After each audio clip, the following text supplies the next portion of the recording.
hija María Isabel Belis Franco fue secuestrada el 16 de diciembre de 2001, fue ultrajada, fue violada, ahorcada, asesinada a sus 15 años de vida.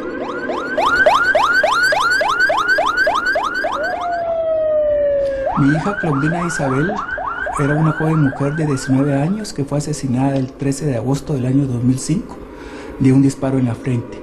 Ella fue secuestrada, fue golpeada, fue violada y fue asesinada. Desde entonces nosotros estamos buscando justicia para ella.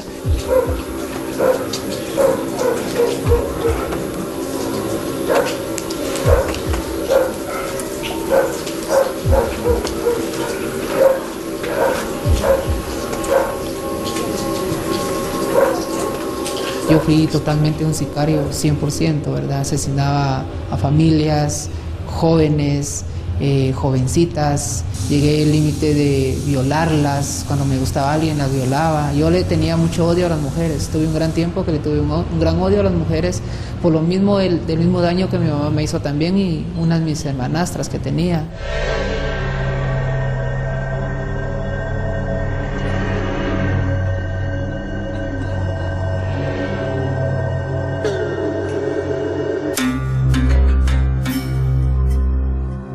La violencia y la muerte parecen haberse adueñado de Guatemala.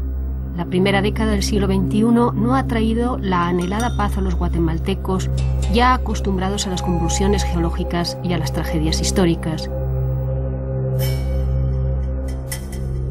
Una persona ha sido acribillada específicamente sobre la 4ª calle y 11 avenida.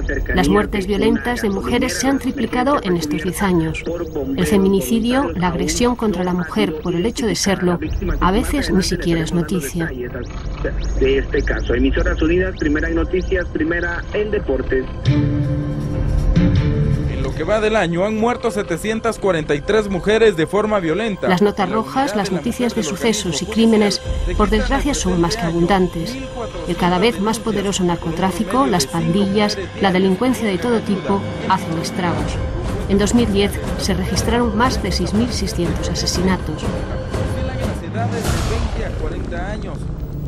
En medio de una violencia generalizada, abonada por la impunidad, la desigualdad, el racismo y la misoginia, ser mujer es un riesgo añadido y comienza tras el muro de silencio de la propia casa, y el agresor es el hombre más cercano.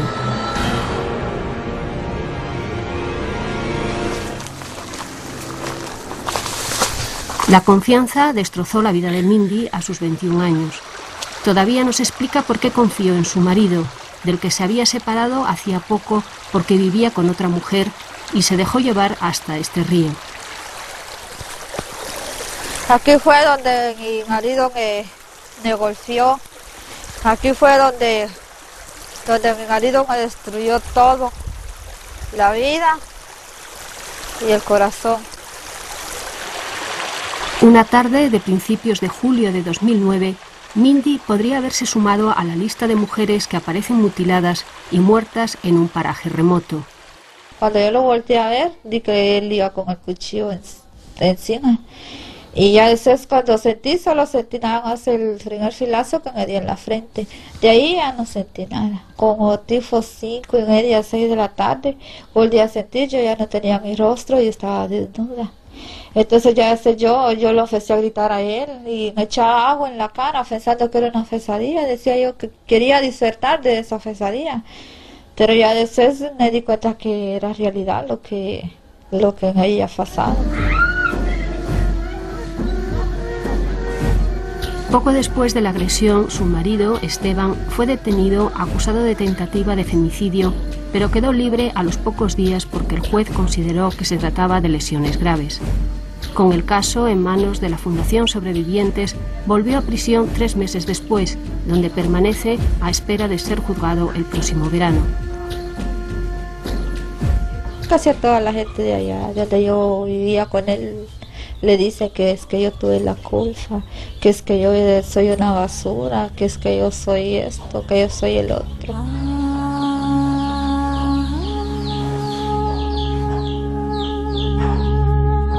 La vida de Mindy es una sucesión de abandonos. el de su madre biológica, el rechazo de sus hermanastras, la discriminación social. Sus consuelos son la madre que la acogió y su hijo de 4 años.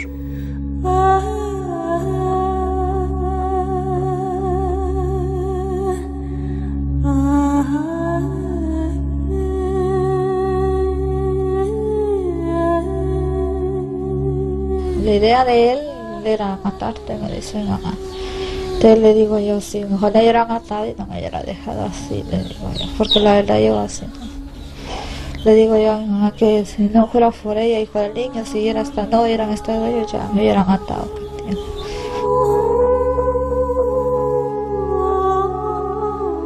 La reconciliación con ella misma ha sido un reto. 6 operaciones en México no completaron el tratamiento imprescindible para devolver a Mindy un rostro en el que reconocerse, unos rasgos que alejaran las burlas crueles.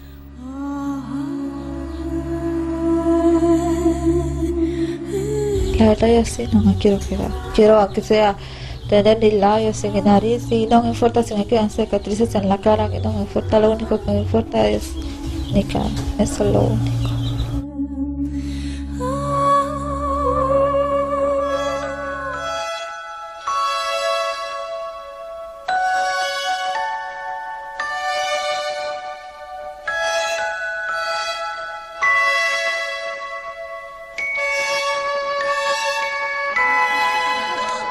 Para muchas mujeres la única salvación y esperanza es huir de sus casas, pero sin dinero ni apoyo, ¿a dónde? Algunas encuentran ese lugar seguro en centros como este, en el que intentan rehacer su vida 5 mujeres con sus hijos. Es un centro de apoyo, un CAIMU, una iniciativa emprendida hace casi 20 años por el Grupo Guatemalteco de Mujeres. Su objetivo es poner cerco a la violencia. Al inicio vienen con mucha incertidumbre, les cuesta adaptarse, les cuesta dormir, a los niños también se les dificulta mucho el poder convivir en ambientes y espacios libres de violencia. Sin embargo, también vienen con un espíritu de decir ya no más, vienen muy cansadas, muchas de ellas en su mayoría traen golpes, tanto físicos como internos, y vienen con ese deseo y ese anhelo también de una búsqueda, de una esperanza. Una recuperación lenta y difícil que requiere alejar cualquier amenaza. Bueno, nos hemos visto en la necesidad de colocar un par de láminas que puedan proteger a las mujeres que permanecen aquí con nosotras. Tras estas medidas de seguridad se les brinda un apoyo integral desde psicológico a material y sobre todo un remanso sin violencia. De hecho, pues por aquí podrán ver que también nos hemos visto en la necesidad de tapar, porque tenemos vecinos que en algún momento se involucran para querer conocer qué es lo que hacemos. Además, también tenemos como medida de seguridad una pequeña salida de emergencia.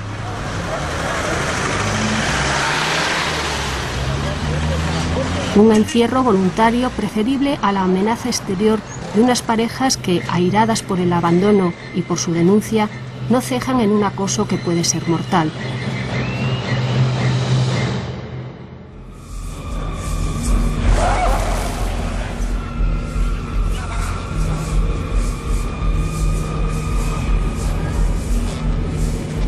Rostros ocultos y nombres supuestos. El miedo acompaña a María y a Luz. Han logrado romper el círculo de violencia, pero sus maridos, pendientes de juicio, aún las persiguen. Sufrí mucho porque él quiso matarme con una bayoneta, me insultaba, me celaba. Fueron muchas las causas por las cuales él decía que yo era la culpable. Nos tenía presos en nuestra propia casa, pues, porque no podíamos salir. Y yo decía, no, yo voy a regresar con él, pueda ser que él en un enojo me haya pegado. Yo buscaba justificación para que él cambiara, pero no fue así. Siguió la violencia. Pasaba noches sin dormir porque ya no quería de que él me tocara más, de que él abusaba de la forma que él abusaba conmigo. Era algo que cada vez de que aclaraba, pues yo decía, se va y me deja sola. Pero cuando ya iba entrando la noche otra vez, era de pensar qué más va a ser el día de hoy.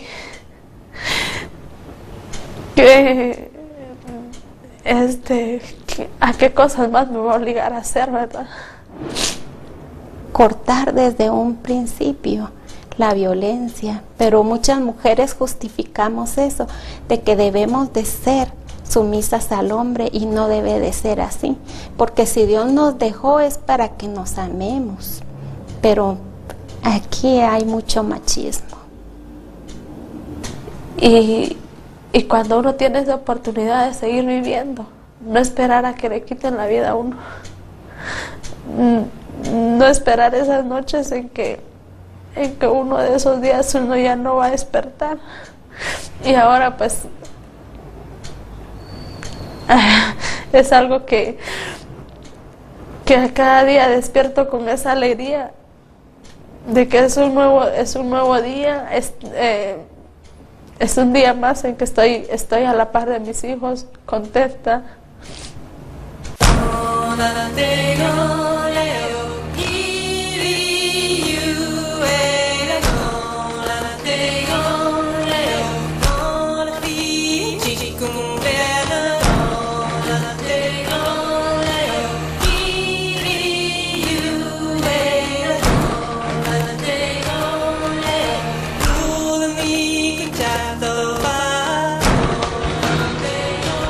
El camino desde el noviazgo a la sepultura suele estar sembrado de una violencia sorda o explícita.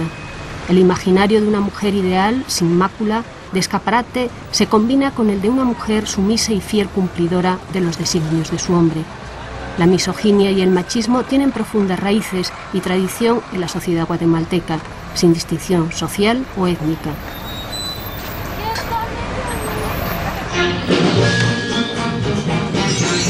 La Policía Nacional Civil ha desplegado a cientos de agentes en todo el país. La consecuencia es la violencia que a diario se vive en la mayoría de los hogares.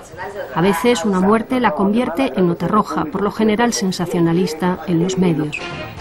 Si no, queda reducida a un mero conflicto de pareja y sus ecos llegan a los consultorios.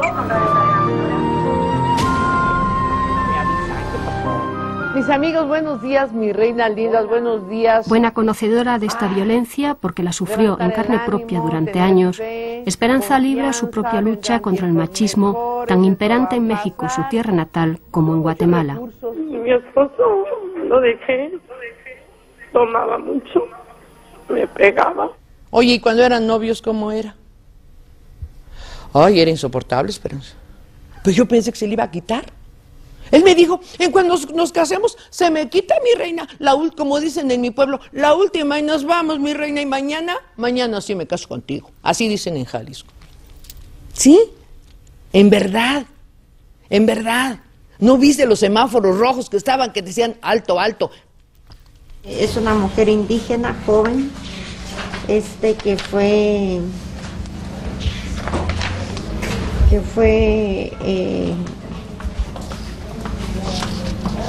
fue asesinada. A ella la desmembraron, le quitaron su cabeza, le quitaron sus manos y le quitaron una parte, digamos, del pie, que era donde ella tenía una marca que podía servir para identificarla. Y sí se logró, digamos, aprender al responsable, y estamos ahorita en espera, digamos, de que se vaya a juicio. Este es uno de los más de 40 casos de asesinato y desmembramiento que han llegado en 2010 a la Fundación Sobrevivientes. una de las organizaciones creadas por las mujeres guatemaltecas para combatir la violencia. Quería platicar un poquito del caso de femicidio que nos enviaron ayer. Hoy prácticamente nos tienen bajo la lupa las mujeres para ver si las mujeres tenemos o no tenemos alma, para ver si se nos respetan o no nuestros derechos humanos. No, eso lo tenemos que cambiar. Entonces, si estamos en eso, dígame, ¿cómo no nos van a matar como nos matan? ¿Cómo? ¿Verdad? Si ante muchos, sencillamente no valemos nada. Literalmente no valemos nada. La saña y la violación se suman a la muerte como señal de advertencia. Quisiera ver el caso de la niñita de Yepocapa. Doña Odilia Sánchez. Ajá, doña Odilia Sánchez. Todos los medios de prueba donde él confiesa que él le dio muerte a Luisa Fernanda conjuntamente con todos los demás, con Celestino, con todos los demás personas que pues afortunadamente hoy están sentenciados. Y naturalmente los tres la violaron, o sea, una niña de 3 años. En este país pues tú matas y no pasa nada, tú golpeas y no pasa nada, tú violas y no pasa nada. Entonces de alguna manera eso hace que los agresores se sientan con poder. Y es muy normal oírlos decir que ellos tienen poder para comprar voluntades o para hacer que las autoridades no los lleven ante la justicia. En los estantes se acumulan los casos. Sobreviviente se precia de no haber perdido ni uno solo.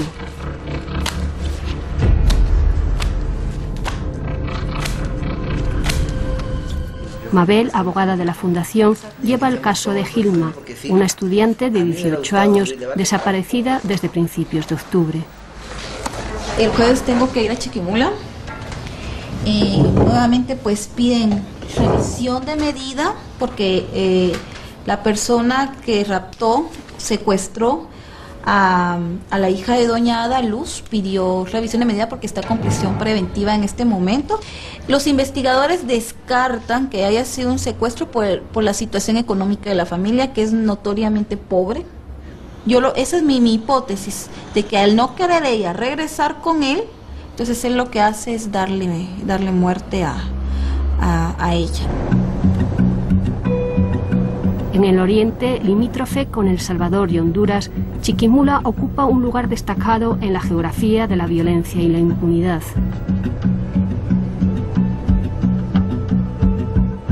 Es un área muy emblemática, porque en el pasado de esa área salían los asesinos.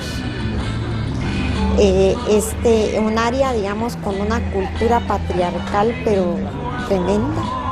Un área donde todo el mundo anda armado y todos lo resuelven a balazos.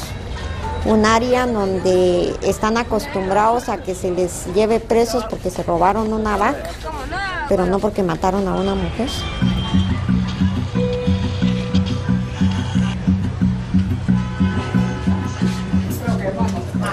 Impasible, esposado, el acusado es llevado a la sala por varios policías. Ni un gesto, ni un saludo a sus padres que asisten a la vista. Más allá, la madre de Gilma, la joven desaparecida. Ni el fiscal ni el juez parecen conocer bien el caso. Verifico la presencia de los sujetos procesales. Al sindicado Norvin Rodrigo Díaz Monroy. Presente. Declaro abierta la audiencia. No arroja ningún dato que haya indicio de que él participó, que tenía premeditado llevar a cabo tal hecho delictivo. Todavía no sabemos en dónde se encuentra la jovencita. Él es la última persona con la cual se le vio a la joven. El daño es grave, por lo que sí creemos de que sí hay peligro de fuga. Le voy a otorgar, considerando la petición que hace el Ministerio Público, el arresto domiciliario en su propio domicilio, sin vigilancia alguna. Norvin vuelve a ser esposado, pero pronto quedará en libertad. Solo resta pagar la fianza. La única emoción visible, la satisfacción y el compadreo del abogado con la policía. Considero de que la decisión no fue justa. Otro caso similar, 2 meses después la joven aparece muerta. La impunidad mata, mientras que la justicia es como un bálsamo que viene a sanar heridas. Es increíble, pero la justicia sana. Y aquí nosotras lo vemos con cada caso en donde logramos condena, que vemos que las víctimas logran cerrar el duelo, cerrar ese capítulo y empezar a rehacer su proyecto de vida. Es como que si se les diera la oportunidad de renacer.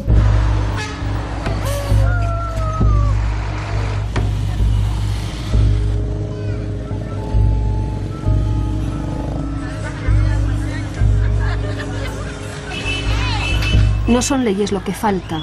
En 2008 se aprobó la ley contra el femicidio y otras formas de violencia contra las mujeres. Se recibió como un gran avance, pero hasta ahora conseguir condenas no ha sido fácil. Y los pocos que han llegado a la cárcel, con sentencia firme o de forma preventiva, no lo entienden.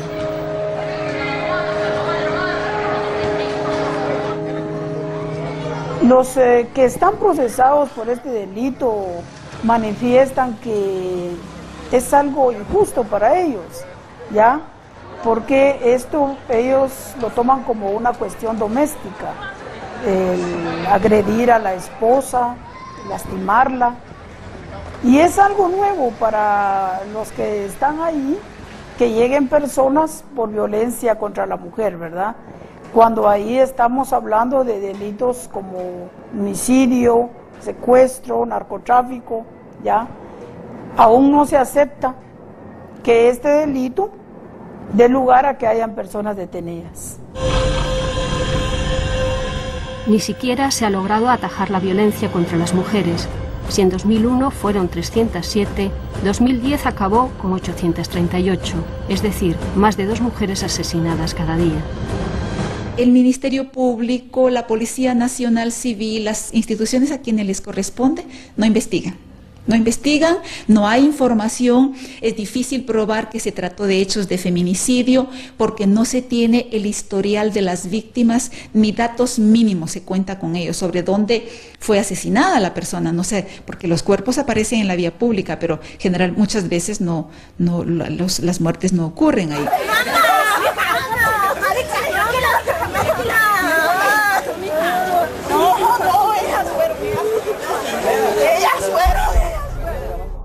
La impunidad alcanza el 98% y sus consecuencias son claras tanto para las víctimas como para los victimarios. Herida por arma de fuego o HPAF, región preauricular izquierda. Sobre los perpetradores, pues lanza un mensaje clarísimo de que pueden seguir actuando como les dé la gana, que pueden seguir haciendo con los cuerpos de las mujeres lo que quieran, seguir aterrorizando y destruyendo familias enteras a través de la violencia contra sus cuerpos. Y para las víctimas el mensaje es, pues definitivamente vuelvan a sus casas, manténganse completamente aisladas, no participen, no se articulen socialmente.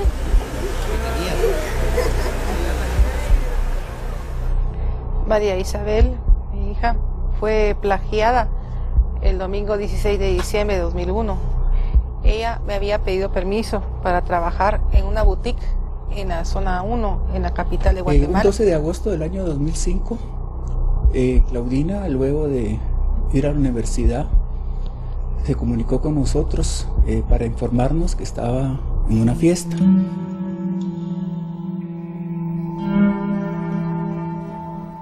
María Isabel y Claudina Isabel resumen la tragedia de los miles de casos silenciados e impunes. Desprecio oficial e indiferencia social. Pero también la lucha denodada de unos padres contra el olvido y la impunidad.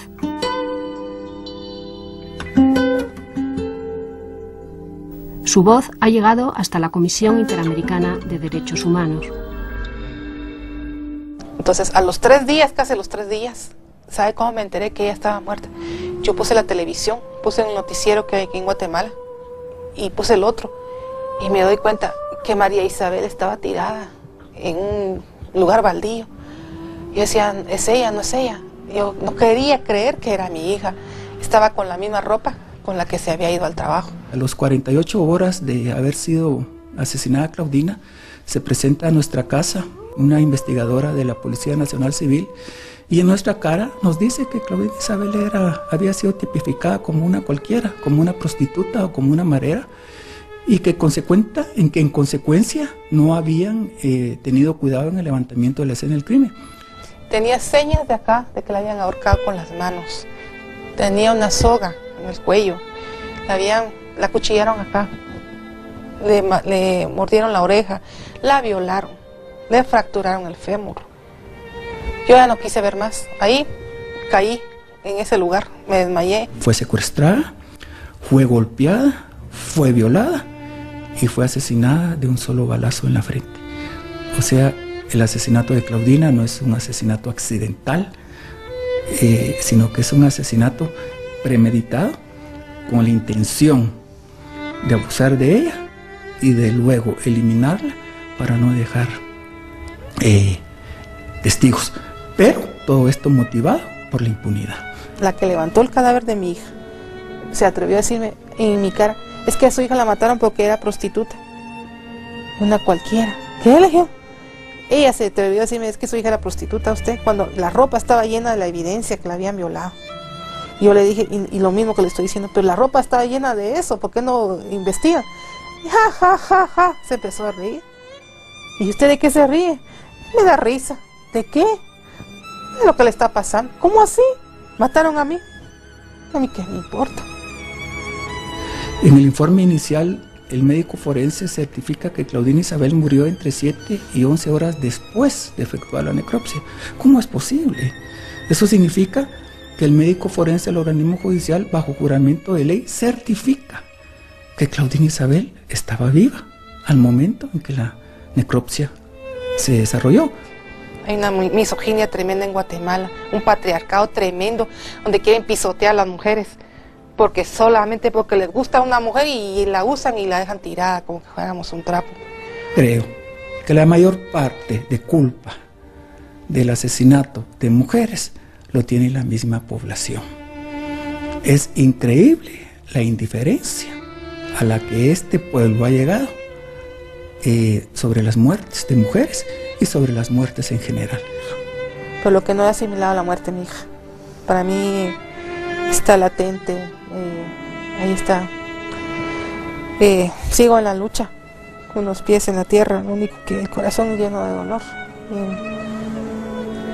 Cuando le digo, hija, ya no aguanto más, estoy cansado, estoy muy lastimado, hija, las fuerzas se acaban, mi amor, ya no aguanto más, perdóname, pero no puedo más.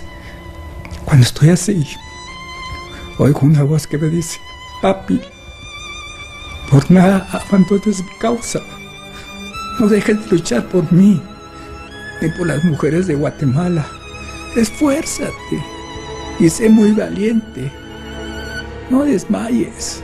Busca y rebusca la justicia. Persíguela y la alcanzarás.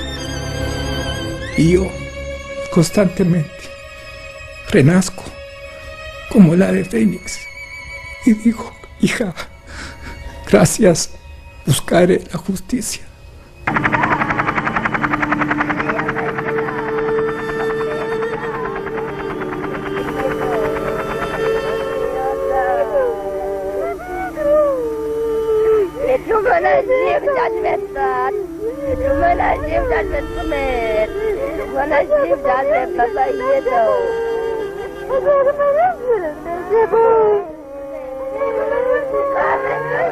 La impunidad y la violencia de hoy están ligadas a las de ayer, a un genocidio y a un conflicto de 36 años.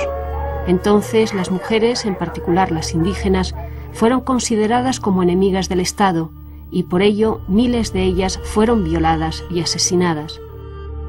¿Podrían levantar la mano las compañeras a que hayan sido violadas por el ejército? Ajá. O sea, la compañera fue una de las...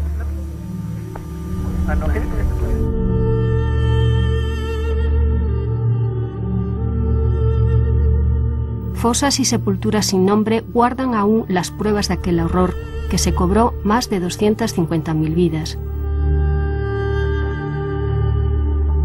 Pero este cementerio de la Verbena guarda también en fosas sin lápida a las víctimas de la violencia de hoy, a mujeres sin nombre que quizás nadie se preocupará por identificar ni por pedir justicia para su muerte.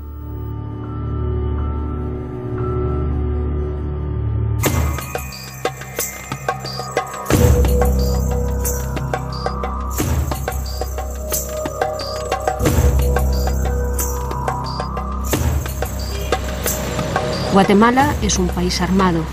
En sus calles hay hoy más armas que durante el conflicto. Hacerse con una es fácil y las armerías son un negocio en auge. Se calcula que 9 de cada 10 guatemaltecos tienen un arma y muchos hombres las exhiben con orgullo. Armas para defenderse, pero también instrumento de intimidación y de poder. El 98% de las mujeres son asesinadas con un arma de fuego.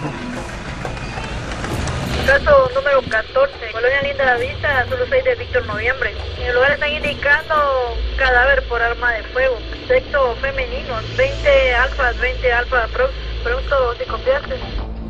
Es afirmativo, la información está copiada. Nos dirigimos al lugar.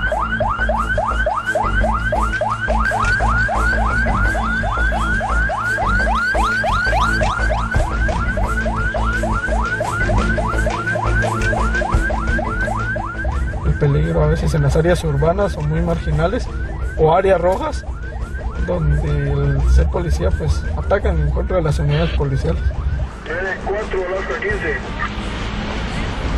Al momento de llegar a la escena del crimen, lo primero es anotar la hora de llegada y las personas que se encuentran participantes en la escena del crimen.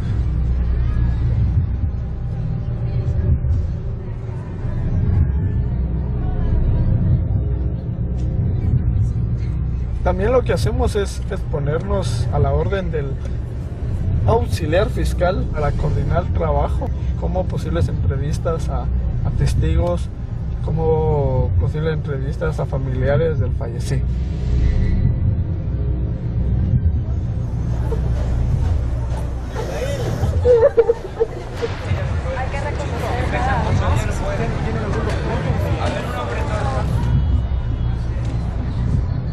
La víctima fue reconocida por familiares y no sabían si María Elizabeth Villarreal estaba amenazada de muerte. En la escena del crimen se localizaron más de 10 casquillos de bala. Emisoras Unidas, primera en noticias, primera en deportes. El caso solo mereció esta escueta nota en la radio. Incluso poco después, algunos vecinos aseguraban que allí no había ocurrido nada. Sus tatuajes bastaron para que se la calificara de marera y quedara relegada por la indiferencia y el desprecio.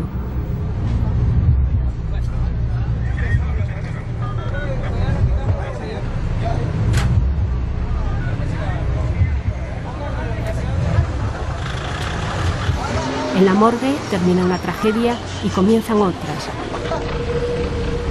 La ausencia, las familias destrozadas, las decenas de niños que quedan abandonados a su suerte porque su madre, cabeza de familia en muchos casos, ha sido asesinada. No siempre hay un cuerpo al que velar. Algunos figuran como XX en la base de datos de la morgue, víctimas de la violencia que llegaron aquí y que nadie identificó ni reclamó nunca.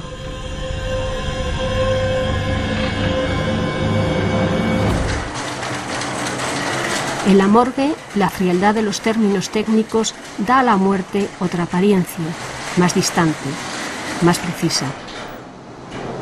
En general, esa violencia contra la mujer, encontramos algunos signos tanto en muñecas como en los pies, donde pudieron haber sido amarrados, o lesiones propiamente en el área del tórax, lesiones genitales, por ejemplo, personas que vienen con signos de quemaduras, algunas vienen con descuartizadas o con signos de degollamiento. Toda muerte de mujer para nosotros la tratamos como que fuera un femicidio. Tenemos 73 centímetros. Para ello, el Instituto de Ciencias Forenses cuenta con un protocolo especial a fin de respaldar con pruebas científicas los posibles procesos. Un paso para combatir la impunidad, los crímenes sin castigo que abonan la violencia. Un paso para evitar que todo finalice con un silencio resignado. El Departamento de Guatemala y en particular sus extensas áreas marginales registran más de la mitad de los asesinatos de mujeres.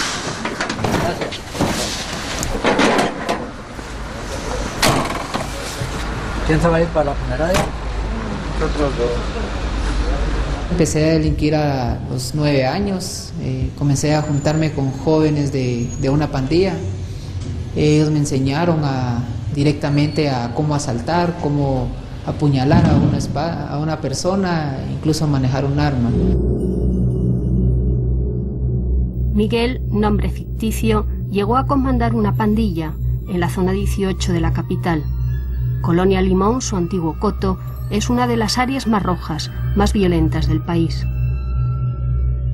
El primer requisito era de que yo matara a una persona, a un joven de una pandilla rival que tuviera poder, ¿verdad? Me dieron 4 días para hacerlo. Yo lo hice esa misma noche que... Mi trabajo era eliminarlos, no era dejarlos vivos, porque corría el riesgo de que me miraran y me delataran, ¿verdad? Entonces yo también me protegía. Era como una póliza, ¿verdad? Mi negocio era, me contratás, para mí, se muere, no lo dejo herido. Entonces eso era lo que yo hacía. Entonces muchos tiene que ver con el gobierno, parte de licenciados, empresarios, coroneles, autoridades que nos contratan, al menos yo era muy contratado. Su barriada es uno de los territorios marcados por la miseria, la discriminación, la falta de oportunidades y la violencia. Mucha violencia, en casa y en la calle. Todo ello abona la desesperanza de muchos adolescentes que ven en la pandilla, en la mara, una vía de escape, una hermandad y una forma arriesgada y sangrienta de ganarse la vida. Las armas y la impunidad les dan poder. Sus tatuajes dan cuenta de sus tragedias, miedos y deseos. Estos tatuajes son las muertes que yo hice. Son 67 asesinatos, ¿verdad? Si podemos ir contando una de estas, son ellos, ¿verdad? Aquí entra una parte de mujeres también, que un promedio de 19 a 20 o 21 mujeres que fueron asesinadas por mis propias manos, ¿verdad? Que incluyen estas esperanzas, ¿verdad? Que le digo esperanzas negras, estos pedacitos que están acá. Los más pequeños son las mujeres, estos grandes son los hombres. En medio de estas otras muertes, que me incluyo yo, porque yo sé que algún día me voy a morir.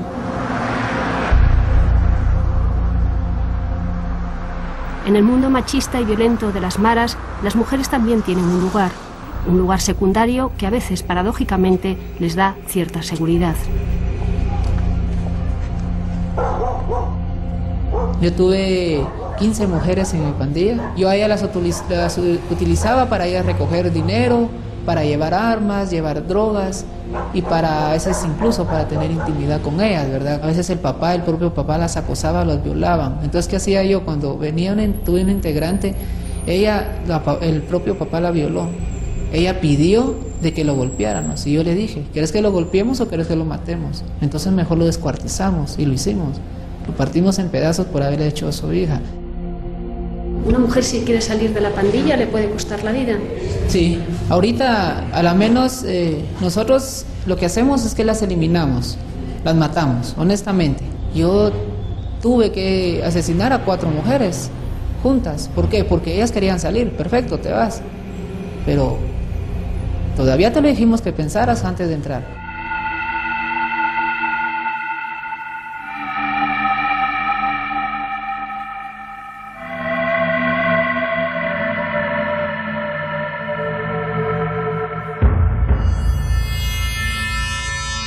En algunos casos, sus vertederos son el lugar preferido para deshacerse de los cuerpos. El trato como desecho, las huellas de saña, todo ello sirve de código de advertencia.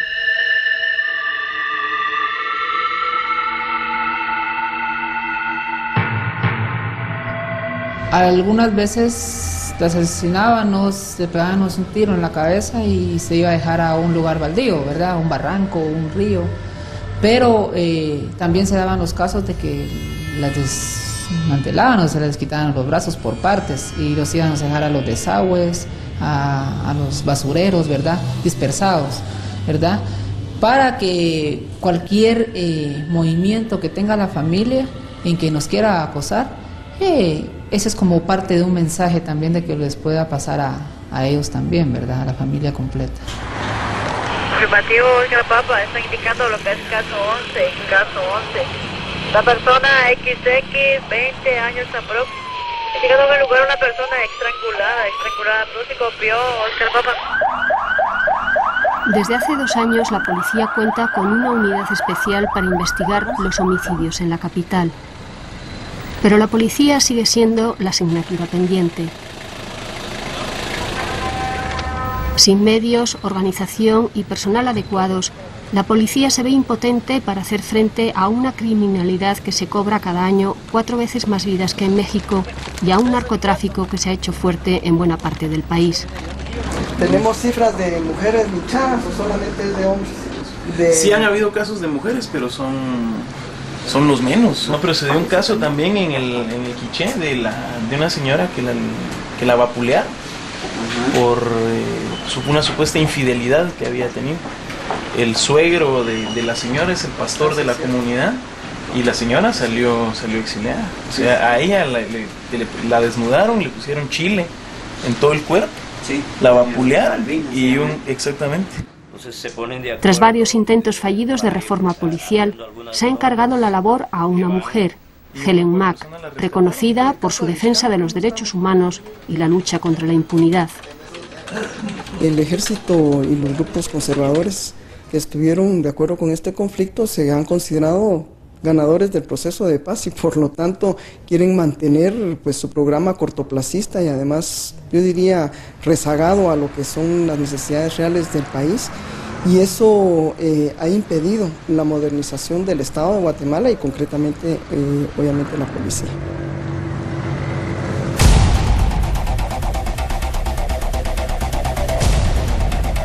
En Guatemala, la defensa de los derechos humanos, encabezada antes y ahora por mujeres, conlleva un gran riesgo.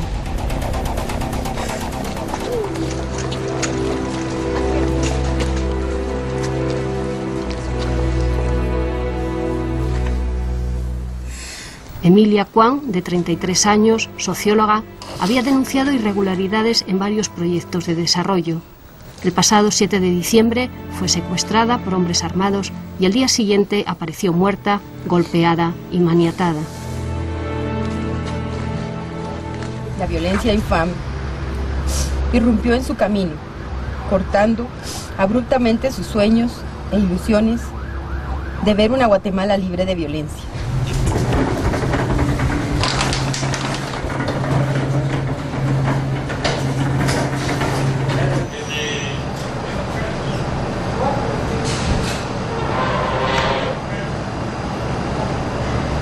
Pocos días después, en la morgue de la ciudad de Guatemala, ingresa el cuerpo de una mujer. Sin identificación, pasa a engrosar la lista de XX y como tal es enterrada en una fosa común del cementerio de la Verbena. Un mes más tarde, su madre adoptiva le identifica en las fotos de la morgue. Es Mindy Rodas, de 22 años. El informe de la autopsia describe su último horror. Fue torturada y murió estrangulada. Sabemos lo que Mindy sufrió en su corta vida, pero quizás la indiferencia y la impunidad nos impidan saber quién fue su último asesino.